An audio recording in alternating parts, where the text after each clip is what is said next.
What's up, everybody? Garbage Bear episode 2 coming at ya. Can you dig it? So I'm back. Thanks, everybody, for joining me. If you're here, if you're hearing this, thanks if you listened to the first one. We got a lot of good feedback on it. Let me slowly fade out the sellouts from 2008. Yeah. All right, and boom. All right, so I got that one down again. This was a lot easier this time. Yeah. Okay, so have you read the story about the new Jeopardy host that got fired already? They had, they had Blossom and another guy, and they were going to co-host Jeopardy. But then some asshole went through the dude's old podcast and found the newspaper said he had said something about boobies. Like, it was a comedy podcast, and he said something about boobies, and I was like, wait a minute, because I don't know. I guess it depends on what they said, if you go back, but the example of saying boobies, I mean, in the 80s, early 80s, there used to be movies where like Clint Eastwood or Charles Bronson would walk through a city shooting black people, and black people were the bad guys, and they would say like really stereotypical, exactly what a person that would enjoy that movie would think a black person would say. So black people would be like, hey man, cool it, give me your money. And then Clint Eastwood would blow their head off, and that would make all of us white people from the suburbs happy somehow. And did nothing for, everybody's perceptions of the black culture. And it was just bullshit. And we don't go back and go, hey, Clint, then I mean, that was back then, What you did in the past is, unless you start with the Jews or hating or, just unless you say something real fucking egregious. But if this guy was talking about boobs and now he can't be the host of Jeopardy, I mean, I don't know. I'm not for it. So I've got a treat for you later. I'm going to read a chapter from my book so that there is zero chance I will ever be the host of Jeopardy. So that's coming up. I found another song by the Sellouts called New Tattoo. And it's pretty good. The recordings are such shit though that you don't really get the feel for it, and my voice is absolutely horrible. We talked about that. I'm fucking Kermit the Frog. I bought a vocal effects machine though. One of these days I'm gonna go through it and do all every effect seems to be labeled as a song. So there's all kinds of pour some sugar on me, and then you sound like a group of people or whatever, but I'm going to go through that some other time. But for now, I just want to bitch about Jeopardy. What is cancel culture? I don't know. Some cancel culture I'm for, some, when you're going back, this was some reporter with nothing to do. So she goes through and listens to this guy's podcast he made, and because he made some jokes that are now off color, Me Too just happened. I'm watching 80s movies like Pretty in Pink and 16 Candles, movies that were beloved at the time. And like the punchline to a lot of the jokes is faggot. There's an Asian character that's completely offensive, but I don't see anybody, well, I guess that's a bad example because when was the last time you saw Molly Ringwald? But, and God bless her, that was a great movie. And The Breakfast Club, same thing. There's all kinds of stuff that's not okay now. And a lot of the, the people that did it weren't doing it to be offensive. That was just the culture, back then. Now, I'm not for, slavery statues or, traitorous Confederates being honored. I'm not for that, but I think it's getting a little ridiculous when you just, want to cause shit or, you want your candidate. Maybe she wanted Blossom to be the only host. So she pours through this guy's Twitter. And this is not the first thing. You remember Kevin Hart? Kevin Hart couldn't host the Oscars because he said something homophobic once, 10 years ago on social media. It's ridiculous. It's ridiculous how they do it. And it's a ridiculous tactic to sabotage people's careers based on, I'm just glad that when I was a kid, there was no internet and you couldn't pull out your phone and record everything that was said and done because everybody I know would be out of a job. When you're young, you say and do stupid shit. Now, again, I'm not saying like, oh, it's okay to be racist or, oh, it's okay to be homophobic or what's a hate crime between a few of us? I'm not talking about that. but off-color statements or, things that were okay to say back then, and now you put them in today's light and you say, see, look what the Jeopardy guy said about boobies. To me, it's fucked, but so much is fucked. I don't want to be negative, though. You know what I mean? The system has its problems, but you can still find a happy life somehow, I think. What else is going on? Oh, you see, Brittany's been accused of slapping her staff around now. She's, her Instagram is nothing but boobs. Ever since she got rid of that conservatorship, or ever since the conservatorship began dissolving, she's been able to act more like who she is. And I think it's a bit of a sad story because I think there's a mental illness behind it all. Now, she could very well have family members that are stealing her fortune and taking, what more than they should. I'm sure she does, allegedly. But I think behind that, there was a reason for the conservatorship. And there's a reason why the legend has to have her hand held a little bit. I think she suffers from some kind of a mental illness, and I have no idea what it is. But Brittany, left to her own means, is a titty showing, maid slapping good time. So we're going to find out what's going on with that someday. I don't know. I just hope it's a happy ending, And I hope she patches it up with her family and goes on to, make another 100 million singing along to a tape of herself in casinos in Vegas. So on the personal front for me, I started another podcast with the lovely Debbie K.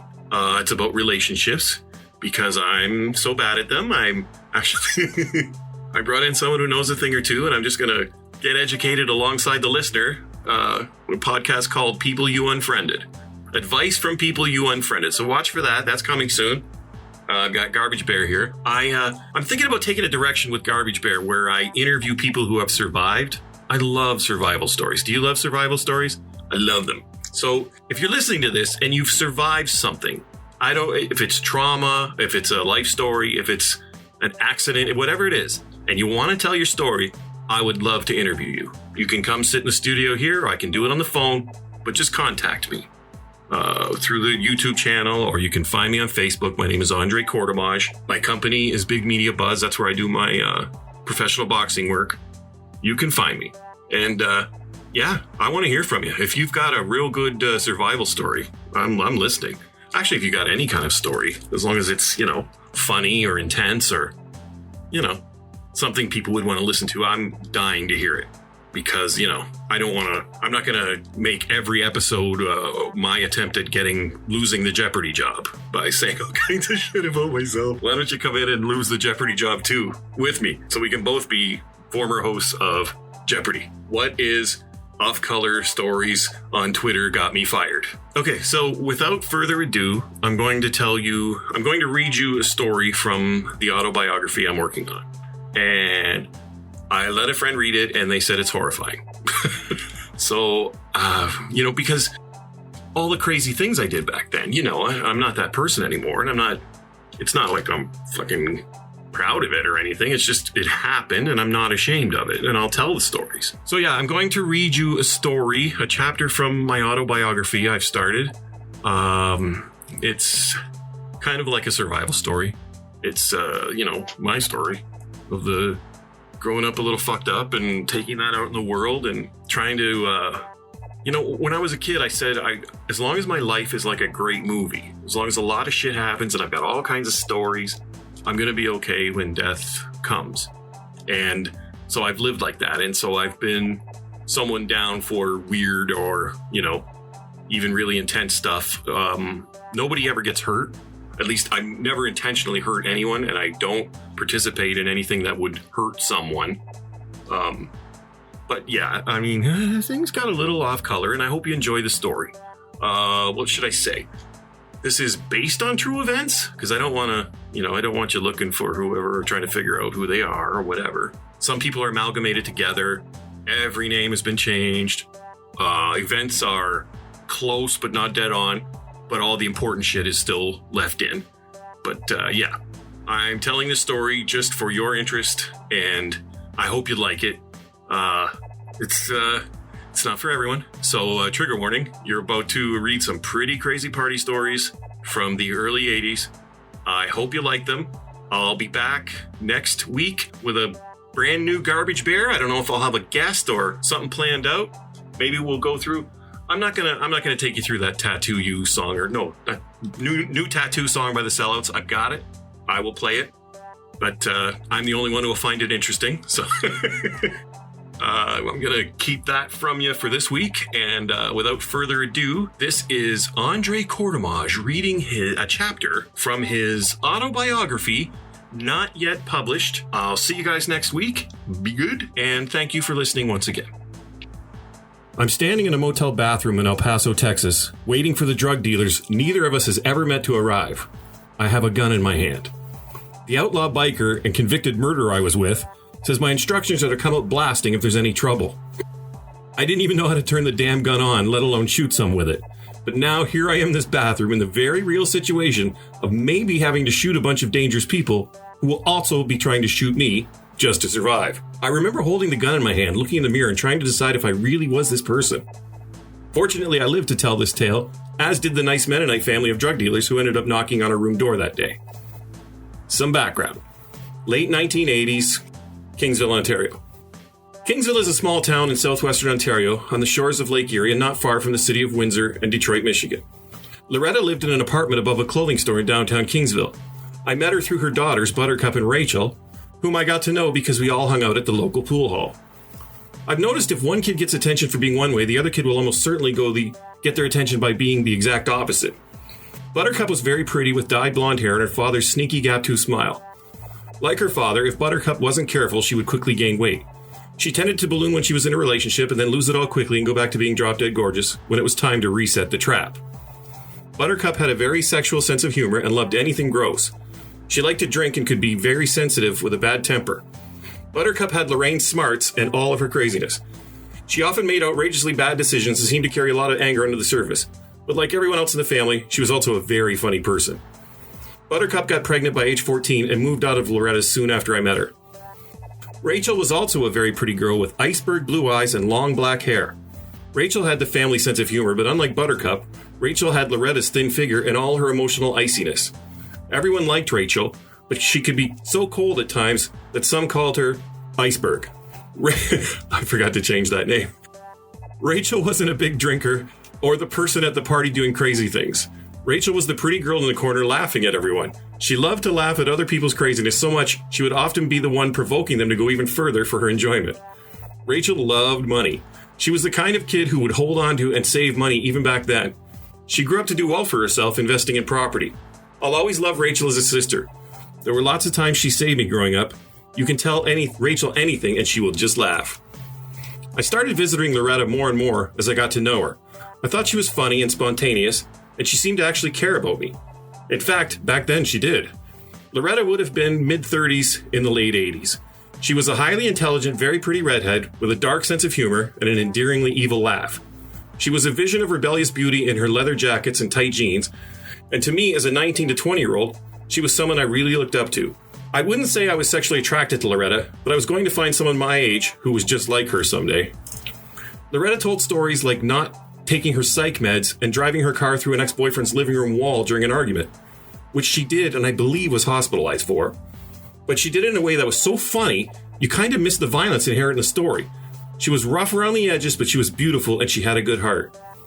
Loretta quickly became more of a mother to me than my own. She would cook thrown together meals from spare parts out of the fridge like this macaroni and hamburger stuff she called hangover soup.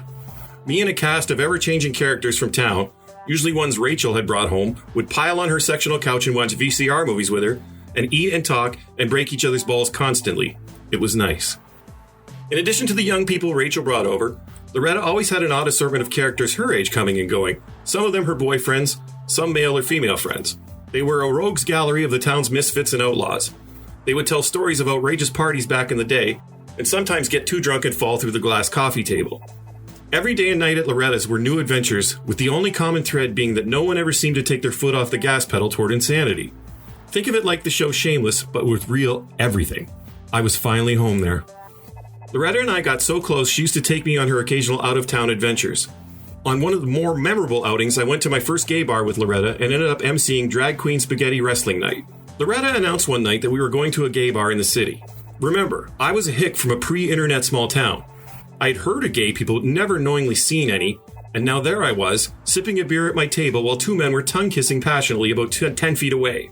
I remember there was also an old man in a tracksuit who would jump and squeal while pinching the head of his penis through his sweatpants to the beat of the music. I had new clothes on that night. I remember because, having had almost no positive attention paid to me for 20 years, I had no sense of fashion whatsoever. I used to try to look like a rock star, but I had no money. So I bought an outfit I could afford, probably with my H&R Block cashback tax refund. It was a black polka dot shirt, tight jeans, and shiny white running shoes that I thought were close enough to Reeboks that no one would notice they actually weren't. Rachel and her friend Tawny noticed immediately.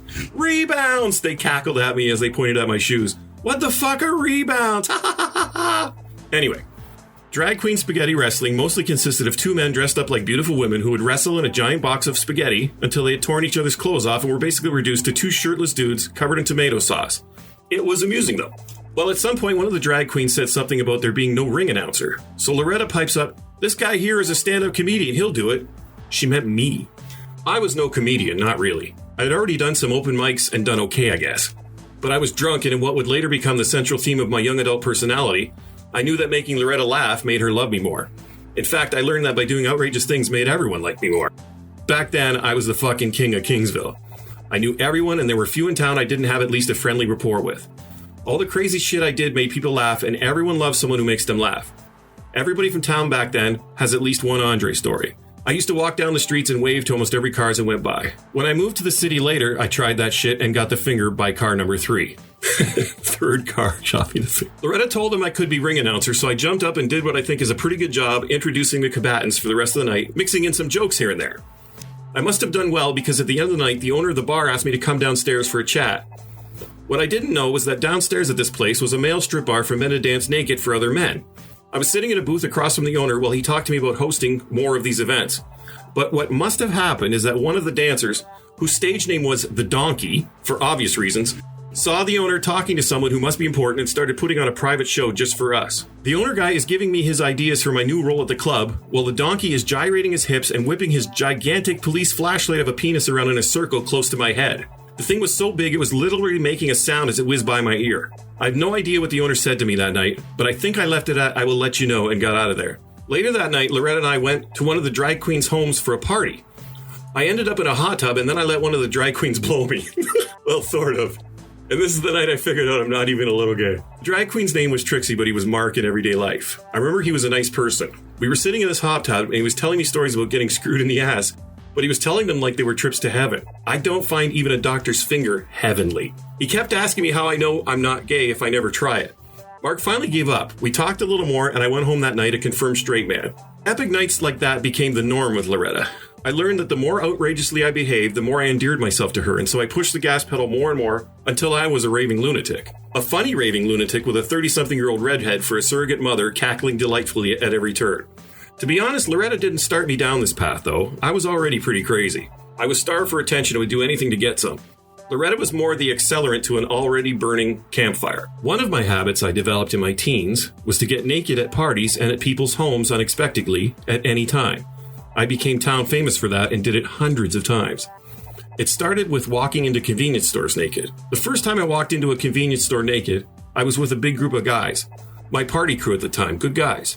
Back then, there was no internet to keep our young minds occupied, so we had to find our own things to do. The first week, maybe we went swimming at the dock. Maybe we drank some beers in the alley, smoked a few joints. But boys are boys, and eventually out of boredom, you start one-upping each other's craziness until things get right out of hand. Me and my friends were jackass before there was a jackass. Through a series of dares, we came up with a group that was going to walk into the variety store naked. We didn't want the clerk to know who we were, though, so we came up with the genius idea of putting plastic grocery bags on our heads. We stripped on the nearby railroad tracks and then walked to the store's front window and tapped on it. Then we all shook our dicks at the lady behind the counter. She reacted as any normal person would at the sight of naked men with plastic bags on their heads wagging their little dicks, which is by immediately calling the police. It was time to get the fuck out of there, and fat. What we didn't calculate is that plastic bags are not ideal headgear for today's runner. As soon as we started breathing heavy, we started sucking the bag in, which covered our mouths and noses. Not only that, but the wind made the eye holes on the bag shift. And so it came to pass on that summer afternoon in mid-1980s Kingsville, Ontario, that a group of about 5 teenagers ran blindly down the road, naked while suffocating. Eventually, we ripped the bags off our heads, which created a whole new problem. We were fucking naked running down the street for all to see in a town where everybody knew us and our parents. Word about what we had done got around fast and upped our street cred as partiers. A year later, through another series of dares, me and 2 other guys decided to do it again. But this time, experience made us smarter. We had ski masks. The day we decided to do it again, we chose a different store. This one was almost in the center of town beside a church. Word travels fast in a small town. Even before texting and cell phones, I kid you not. By the time we got undressed just down to our underwear and shoes behind the church fence, a crowd of people had assembled in the parking lot, and they began cheering and beeping car horns as we came around the corner to head into the store. This time, we walked into the store and did a lap or 2 around the chip rack before taking off. We got out of the store, dressed behind the church, and thought we'd gotten away with it until an hour later when the police stopped us walking along the railroad tracks. "Hey," said the town cop, "you guys know anything about 3 guys? One of them big and tall, another tall skinny guy, and a little blonde guy walking into a convenience store naked?" "No, sir," the 3 of us answered. In that tiny-ass town, people who weren't there probably could have told you who the 3 were based solely on that description, and this cop knew too. But he let us go with a warning we should repeat to the 3 guys if we do ever happen to meet up with them. Eventually, it got to the point that at card games, I would put my dick on someone's shoulder when they weren't looking. If I had shorts on, I'd pull it out the bottom and then ask, "You guys ever seen this before?" Of course, they'd all look down and bammo, made you look at my dick. At parties, I would often take all my clothes off and run around trying to tackle people. Picture you standing there talking to someone at a party and a nude 6'4" man runs past you. Kinda livens things up a bit. Loretta had a few boyfriends come and go during my time as her son. She would date, but she never lasted too long with anyone because her heart would always belong to her kid's father, Lou. I never really found out why they broke up or why Loretta moved south to Kingsville while Lou moved 6 hours away to Barrie. Lou was a likable but sketchy giant of a Polish man with a head of black, loosely curled hair, which looked kind of like the wrestler Captain Lou Albano. He had a massive, wide head with a gap between his front teeth and a sneaky smile, just like his oldest daughter, the aforementioned Buttercup. Let's say Lou was not classically handsome. The idea that a woman as beautiful as Loretta would fall in lifelong love with this homely Polish giant is proof that love is blind. Like Loretta, Lou was very smart. I honestly think the attraction between these 2 intellectuals gone wrong was rooted in the lifelong psychological war they engaged in. To me, they would both rather torture each other for life than find what other people call happiness somewhere else. Lou and Loretta showed each other love by constantly poking at one another and strategically offering then withholding affection, while daring the other to show weakness and react. It was a high-level chess match of true love, hurt feelings, and under-the-surface hostility between dysfunctional lovers that lasted until Lou passed away 10 years ago. One time, Lou sold me a used Mustang. Gave me a great deal on it. The only stipulation was that I had to drive him back to his car lot in Barrie, Ontario. Rachel came along for the ride. We were driving down the highway chatting when a 15-year-old Rachel asked her father about her heritage. "You're a nice Polish girl, Rachel," said Lou. "Your grandma is straight from the old country." "Yeah, I knew you were Polish, Dad, but what is Mom?" "A cunt," answered Lou. Loretta was a wall of ice to every other man and never hesitated to let them know how disposable they were. But she had a real soft spot for Lou. Every 6 months to a year, everyone would have to clear out of Loretta's because Lou was coming for a weekend visit. He would show up with one of his giant hands full of cash and throw it around by buying expensive gifts for his kids. Basically, he would make up for being an absent father by drowning his family in his shady money twice a year. I remember feeling kind of bad for Loretta, Rachel, and Buttercup. They all seemed to love it, though, so what do I know? One of Lou's habits was to strip down to his underwear and plant himself laying down in the middle of the living room for all to see if they visited. Picture a fat giant in tighty whities with expensive jewelry on his wrists, huge rings on every finger, chains around his neck, yelling, "Buttercup, make me a sandwich!" Then he would give her $50 for doing it. Lou had a black dog that was reportedly half Australian dingo. Its name was Larry, and they were inseparable. The one trick I ever saw the dog do was whenever Lou would say, "Daddy, scratch your nuts," the dog would lay down and spread his legs. And then Lou would actually scratch the dog's ball bag while it kicked its legs in ecstasy. I wish I was lying. That really happened. Lou only made occasional appearances at best, though, so Loretta sometimes dated. One of the guys who made it further than most was this dude, Larry. Larry had done life for murder and was out after decades. He had blonde short hair and was covered in prison muscles. He would invite you to sit on his lap and then talk to you like you were his new prison bitch with real authenticity. Loretta had been his pen pal in jail for some reason, and when he finally got out, she let him move in. I liked Larry. One time a stranger who had been hanging around the pool hall for a couple weeks asked me if I knew where to get any hash. Larry had some at the time, so I said in fact I did. I took him to Loretta's front door, and this is one of those times my guardian angel kicked in. As big a jackass as I was, something told me not to let him come in. So I went upstairs and handed Larry his money, got the hash, and came back down. Listen, man, I only got this because you asked me to, I said. The stranger turned out to be a narc, and a bunch of people got arrested. Larry was on parole for life, if I recall. If I had taken the guy upstairs and he had witnessed Larry selling hash, Larry probably would have gone back to prison for years. And I probably would have lost Loretta as a friend and maybe even been killed by his biker associates. That was one of many bullets that have missed me in my life. Another one of Loretta's boyfriends turned out to be her husband for a while. His name was Alan, but he went by Hawk. Hawk was the former president of a motorcycle club in Detroit and a convicted and paroled killer, now working as a tattoo shop owner. Loretta and I went to a place called the Gibraltar Trade Center in Taylor, Michigan. It was a giant warehouse flea market where various vendors offered reportedly lower prices on a full range of things. Hawk had a booth there called the Smuggler's Den where he did tattoos. Tattoos done by a convicted felon in a warehouse in the white trash section of Detroit. I'll take two. Of course we stopped and introduced ourselves. Loretta and Hawk hit it off immediately. She made an appointment for a tattoo, went back there without me, got drunk, and married him in the same weekend. Loretta liked hard men who didn't care for her. The best explanation I can come up with is Lou had killed her heart, and so she wanted a man who was as dead inside as she was romantically. I'm sure Loretta thought it would be a month or two of wild adventure and then he would leave and never be seen again. That's what hard men like him, convicted killers and pirates, do with women, right? Wrong! Nobody gave Hawk that script. He thought he was actually married and did everything he could to make a go of it with Loretta, which, as she sobered up and realized what she'd done, drove Loretta crazy. Hawk would do sweet little things like buy Loretta gifts and do thoughtful gestures all the time. He was affectionate and a little needy even. All things Loretta hated. It turned out Hawk was a very intelligent and kind of sensitive guy underneath. He used to kill me at Jeopardy and read voraciously about a wide range of topics. And although he could walk and talk like an outlaw biker very convincingly, in unguarded moments when the Hawk personality was sleeping secretly behind the curtain, Alan was an intellectual with feelings. How did he end up where he was? If I had to guess, he had abuse or bullying in his background and found easy approval from other abused people in rougher circles. And I'm sure his uncommon brains allowed him to thrive in that environment, hence his former position as club president. Make no mistake though, the bad guy Hawk was his dominant side by the time I met him, including the shootout he had outside a bar in Detroit that led to 9 years in prison. Or the time he allegedly brought a rival gang member to a bridge in the abandoned industrial section of Detroit and shot him dead. Hawk eventually moved into a storefront elsewhere in Michigan, and his Smuggler's Den tattoos became a hub for illegal guns and drugs. For the record, I got 3 tattoos there. I only chose one of them. Hawk would say, "Sit down, I'm tattooing you."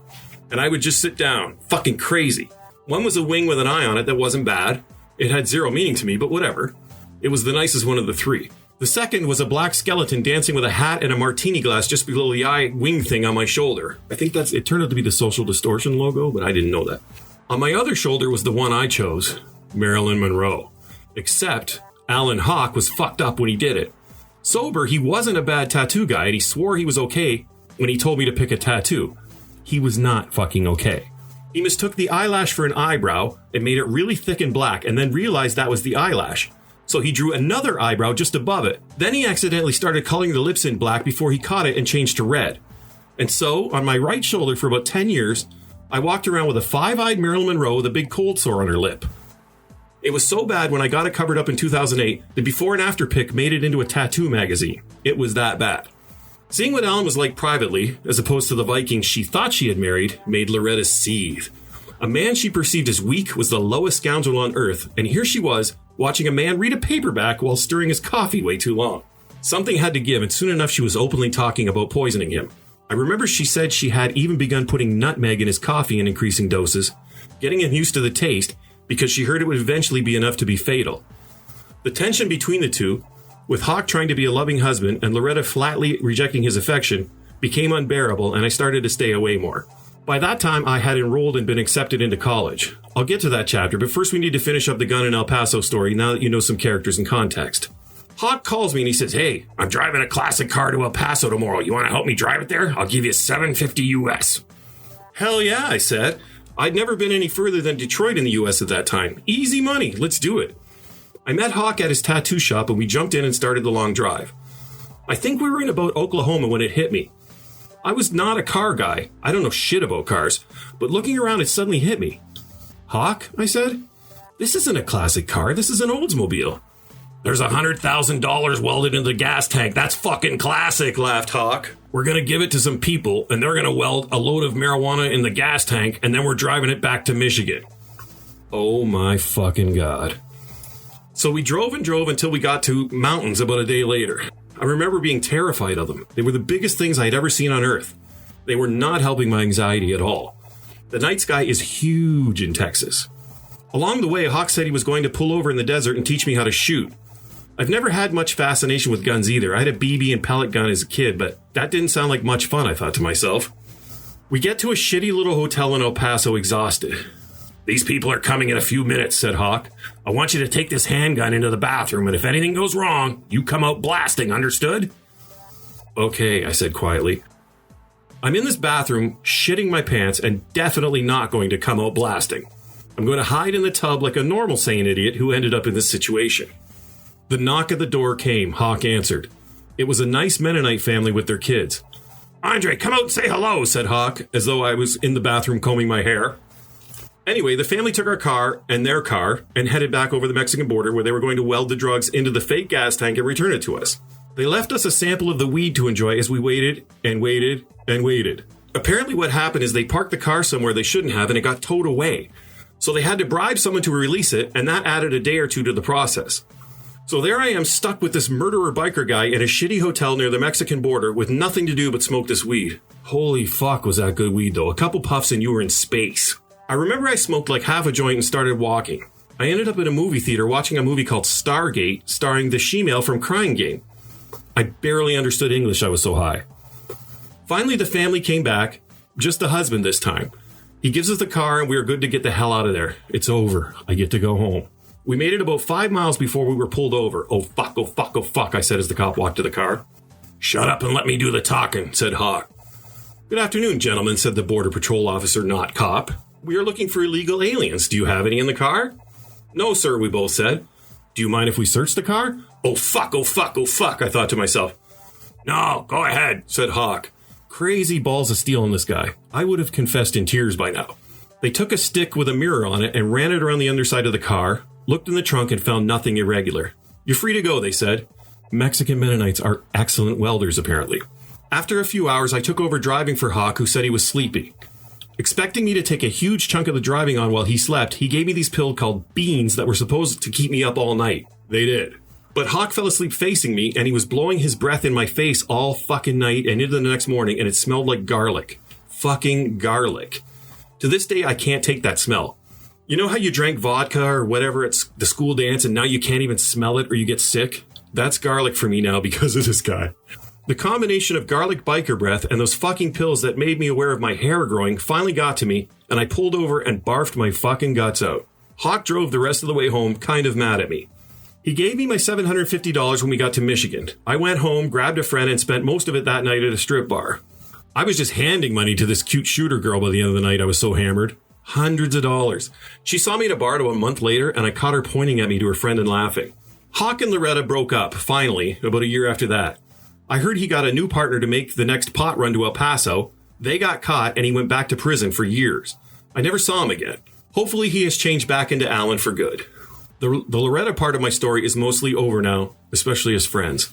Shortly after that, Rachel loaned me her car to take to the bar. I got hammered, so I, in an uncommon act of responsibility, asked this girl if she was sober and would she drive me home. Let's call her Helen. Helen had previously been a come and go at Loretta's place. She said sure. It turned out she had no license whatsoever, had never driven, and was just as hammered as I was. I remember we were doing about 60 miles an hour in blizzard snow conditions, but I was so drunk it didn't occur to me how much danger we were in until she went off the road a little, overcorrected, and slid us sideways into a snowplow that cut Rachel's car in half and ended up on the front page of the Windsor Star. I woke up hanging out the smashed driver's side window on top of Helen with my ear half cut off. I could have climbed out the back of the car because it was torn apart right behind my seat. I got out and told Helen to wake up. She didn't. We both went to the hospital. Helen was in intensive care for days, suffered a closed head injury, and has never been exactly the same even after her long recovery. I got stitches to put my ear back on. Loretta picked me up at the hospital and all the way home told me what a fucking loser I was. Rightfully so, I suppose. We spoke maybe a couple more times as friends about 6 months later when she finally forgave me, and then we turned to enemies, but I'll get to that in a bit. Before I turn this page, though, I just want to say that although I told the most eye-catching and notable stories from my time with Loretta as my mom, I couldn't in good conscience not mention how many times I cried or felt depressed, and Loretta was there to comfort me and mother me the way my own should have. Loretta taught me how to talk to girls and was one of the best friends I ever had. Yes, she was rough around the edges, but she also had a big heart for me when no one else did. Loretta had her own demons back then, many of which I believe she's conquered now. Last I heard, she's a kindly older woman with a steady job for decades who loves her grandkids dearly. I'm not the man she knew anymore, and she hasn't spoken to me in years, but I will always love that woman from afar. Thank you, Mama Loretta. I will always be indebted to Loretta for the happier life she showed me and for the attention she gave a sad young adult. Loretta taught me to laugh at myself and at hardship.